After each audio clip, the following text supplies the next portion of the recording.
देखिए, सोना चांदी के दामों को लेकर इन दिनों खतरनाक खेल चल रहा है। एक एक दिन में सोना चांदी 10-10 हजार रुपए की बढ़त ले रहा है। गुरुवार को आई मामूली राहत के बाद आज फिर सोना चांदी ने बड़े झटके दिए। वैश्विक बाजारों से मिले मजबूत संकेतों और घरेलू मांग में अचानक आई तेजी के कारण सोने की कीमतों में 5,400 रुपए प्रति 10 ग्राम की भारी उछाल दर्ज की गई। वहीं चांदी ने तो सारे रिकॉर्ड ही ध्वस्त कर दिए। एक ही दिन में 15,000 रुपए प्रति किलो की छलांग लगाई है। यहाँ सभी के मन में आखिर एक ही सवाल है कि आखिर सोना चांदी के दामों में इतनी भयंकर तेजी क्यों आ रही है। बाजार विशेषज्ञों का मानना है कि साल की शुरुआत से ही शेयर बाजार में चल रही उथल पुथल ने निवेशकों को डरा दिया है। जब जब शेयर बाजार में गिरावट आती है, निवेशक अपने पैसे को सुरक्षित रखने के लिए सेफ हेवन यानी सोने की ओर भागते हैं। इसके अलावा वैश्विक स्तर पर भू राजनीतिक तनाव और डॉलर की कमजोरी ने भी आग में घी डालने का काम किया है। पिछले कुछ वर्षों में सोना एक सीमित रेंज में कारोबार कर रहा था, लेकिन 2026 की शुरुआत में उन सभी बाधाओं को तोड़कर चांदी की कीमत अब 340 रुपए प्रति ग्राम तक पहुंच गई है, जो मिडिल क्लास के लिए एक बड़ी चिंता का विषय है। शादियों के सीजन में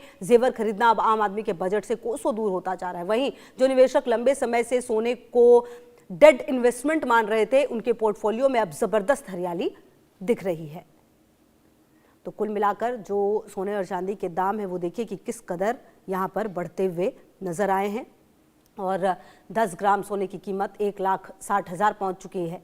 और कहीं ना कहीं जो निवेशक हैं उनका भरोसा जो सोने और चांदी पर ज़बरदस्त तरीके से बढ़ा है, क्योंकि अगर आप पिछले कुछ समय से देखें तो लगातार जो वैश्विक हलचल है वो हर बदलते दिन के साथ बदल रही है। और शायद यही वजह है कि जो निवेशकों का भरोसा है वो सोने और चांदी पर काफ़ी ज़्यादा है। चांदी की बात करें तो चांदी भी सिर्फ जेवर नहीं बल्कि उसके कई और काम हैं जो हो रहे हैं।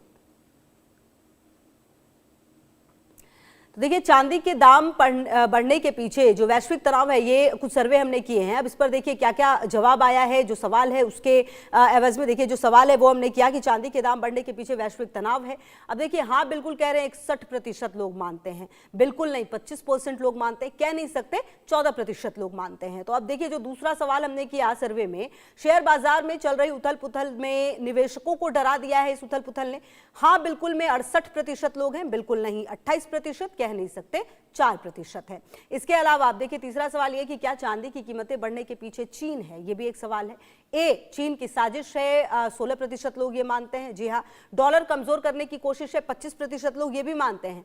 चांदी की मांग ज्यादा बढ़ी है, सबसे ज्यादा यहां पर 55% लोग मानते हैं, कह नहीं सकते 4% लोग मानते हैं। इसके अलावा एक सवाल यह भी कि क्या दुनिया के मौजूदा हालातों को देखते हुए चांदी सुरक्षित निवेश है।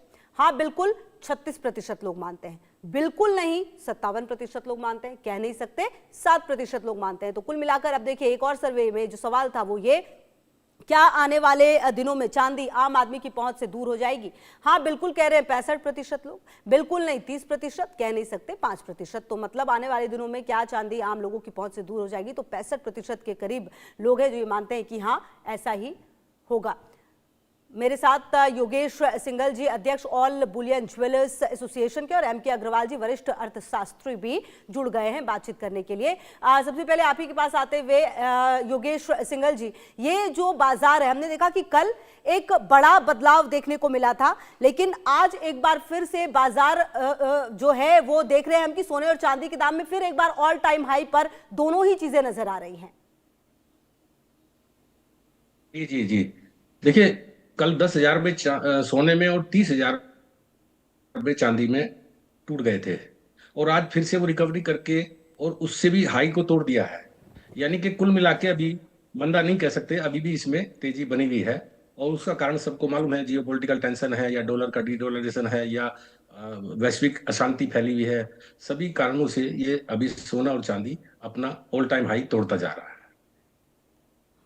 ठीक है, रहिए हमारे साथ। मेरे साथ एम के अग्रवाल जी भी लगातार जुड़े हुए हैं। एम के अग्रवाल जी, ये जो बाजार में हम देख रहे हैं, खास करके 2025 के अंत से और 2026 में जिस तरीके से सोने और चांदी खास करके जो ये दाम है, ये बहुत ही ज्यादा अनएक्सपेक्टेड तरीके से बदल रहा है। ऐसे में जो निवेशक हैं उनके लिए आप क्या कहना चाहेंगे, क्या ये सही समय है बाजार में निवेश करने का सोने और चांदी में? अगर हम देखते हैं तो प्रायः क्या हुआ करता था, जो सोने का 10 ग्राम का दाम हुआ करता था, सामान्य परिस्थिति की बात कर रहे हैं, आज से साल डेढ़ साल पुरानी बात कर रहे हैं। हम्म। तो अब साल डेढ़ साल पुरानी ही बात हो रही है, जो आज के रेट चल रहे हैं जिस हिसाब से हो रहा है। सोने का 10 ग्राम का भाव और चांदी का 1 किलो का भाव लगभग आसपास हुआ करता था। कभी 19-20 इधर उधर हुआ करता था, और चांदी ने जंप ले ली है, आज सोने से दूना हो चुका है। अगर 1 किलो चांदी को देखते हैं, सोना देखते हैं, तो सोने के मुकाबले दूना हो चुका है। चांदी ने जो ये बढ़त बनाई है, और जरा इसके पीछे देखते हैं, खेल देखते हैं, जो अंतरराष्ट्रीय शक्तियां हैं। चांदी के पीछे कौन? चीन। सोने के पीछे कौन? अमेरिका। ठीक है, इससे अमेरिका को नुकसान हो रहा है, लेकिन कुल मिलाकर के जो इंटरनेशनल गेम है, ये गेम है, ये मार्केट नहीं है। और इसमें अगर आप देखते हैं तो हार किसकी होनी है? अल्टीमेटली अमेरिका की होनी है। चीन तो थोड़ा अपना फायदा बना रहा है। क्यों? क्योंकि अब लोगों को लग रहा है कि अब जैसे मान लीजिए 2022 से जो सेंट्रल बैंक्स खरीद रहे थे, इंडिविजुअल इन्वेस्टर को तो अभी किनारे रखिए, ये जो मार्केट भागा है वो सेंट्रल बैंक्स की वजह से भागा है इनिशियली। अब उनको लगता है हम डॉलर क्यों रखें? जो उन्होंने 2022 से लेना शुरू किया था, और 3 साल के अंदर ही, 4 साल के अंदर ही उनका सोने का दाम 2.5-3 गुना हो गया, 3 गुना से ऊपर हो गया। आप इस रूप में देखिए, तो वो डॉलर क्यों रखेंगे? डॉलर में उतार चढ़ाव भी रहता है। डॉलर कितना अप्रिशिएट किया होगा? लेकर के 10% से 20%। ऊपर से डॉलर के साथ एक दिक्कत क्या है? सबसे पहला जो झटका रिसेंट में लगा वो रूस को लगा, जब उसकी $0.5 ट्रिलियन डॉलर को अमेरिका ने सैंक्शन के रूप में उसको कब्जे में कर लिया है। वहीं से लोगों को लगा, और फिर जियो पॉलिटिक्स जब गड़बड़ाने लगा तो लोगों को ये लगा, खास लोगों का मतलब कि कंट्रीज को ये लगा कि अमेरिका तो कभी भी इस तरह का त्राही त्राही कर सकता है। तो उन्होंने कहा कि इसको शिफ्ट करना चाहिए, और फिर उन्होंने कोविड के बाद अमेरिका की अर्थव्यवस्था को रीड करना शुरू किया। वो अमेरिका जिसके ऊपर लगातार ऋण का मायाजाल बढ़ता जा रहा था, ऋण का बोझ बढ़ता जा रहा था, उनके यहाँ ब्याज दर लगातार बढ़ता जा रहा था, तो जो छोटी कंट्रीज थे वहां डॉलर भागकर अमेरिका पहुंच गया। यानी कि डॉलर के कारण अमेरिका फायदा उठा रहा है, नहीं उठा रहा है, वो एक अलग विषय है, लेकिन उससे तमामों कंट्रीज त्राही त्राही करने लगे। उन्होंने कहा ठीक है, हमको रिजर्व ही तो रखना है, हम बेहतर रिजर्व क्यों ना रखें गोल्ड के रूप में। इतना दाम बढ़ने के बावजूद भी आप सेंट्रल बैंक फायदे में, सारी कंट्रीज के सेंट्रल बैंक फायदे में है। जितना भी दाम बढ़ेगा, अब अमेरिका की चिंता यह है कि कैसे इसको कम कराएं, यानी कि अमेरिका के हाथ से सोना हाथ से निकलता चला जा रहा है। तो ये जो बहुत बड़ा इंटरनेशनल गेम चल रहा है, उस गेम का शिकार सामान्य इन्वेस्टर, सामान्य बुलियन मार्केट और सामान्य व्यक्ति होता जा रहा है, खासतौर पर भारत जैसी अर्थव्यवस्था में, जहां हर व्यक्ति सोने में कम ज्यादा अपना निवेश करता रहता है। तो मुझे लगता है कि ये जो कंटिन्यूटी बनी हुई है और जिस प्रकार से उठापटक चल रही है, मतलब जो इसके चांदी के दाम हुआ करते थे, एक दिन में उठापटक हो रहा है। 30-30 हजार रुपए का इधर से उधर, 10% का आप सोचिए उछाल आना या कमी आना आज तक के इतिहास में नहीं हुआ है। यानी कि बहुत सेफ इन्वेस्टमेंट तो नहीं है लॉन्ग रन के लिए। जो थोड़े समय के लिए इसमें कर सकते हैं वो अपना विवेक इस्तेमाल कर सकते हैं। ठीक है, अच्छा मैं आती हूँ सर आपके पास। अच्छा योगेश जी, एक सवाल ये भी मेरे मन में आता है कि जैसे हमने ये देखा है कि हम लगातार आंकड़ा भी दिखा रहे हैं कि 2020, 21, 22 ऐसे अगर हम देखें तो सोने चांदी के दाम हुआ करते थे, उसमें जैसे कि 4,000, 5,000 का बदलाव आता था। ये हमने देखा है शुरुआत से ही कि चलिए 10,000 था, फिर 12 हुआ, फिर 14 हुआ, धीरे से फिर 22 हुआ, फिर 30 हुआ, इस तरीके का। लेकिन अब जो ये बदलाव आया है, क्या ऐसा पॉसिबल है कि सोने और चांदी के दाम एक बार फिर से नॉर्मल तरीके से सामने आ जाए, या फिर अब ये इसी से जो है नॉर्मल होना फिर शुरू होगा धीरे धीरे?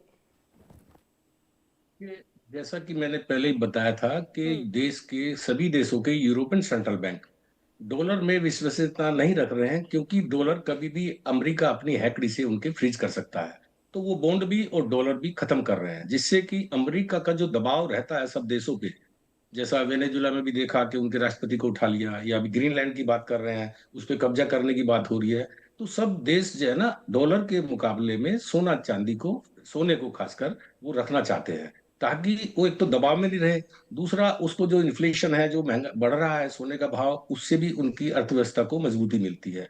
तो रही बात सोने और चांदी में मंदी की, वो मंदी बिल्कुल आ सकती है यदि ट्रम्प साहब बिल्कुल ठीक तरीके से व्यवहार करें और सबको कॉन्फिडेंस में लें, डॉलर का दोबारा से प्रभुत्व हो जाए, या दूसरी करेंसी ब्रिक देशों की कोई करेंसी लॉन्च हो जाए जो कि मतलब जो डॉलर है उसके पैरेलल कोई खड़ी हो जाए, तो उसके बाद ही सोने चांदी में उतार आएगा। और उतार आप देख सकते हैं कि 1980 में चांदी $50 लगी थी, उसके बाद में $5 रह गई।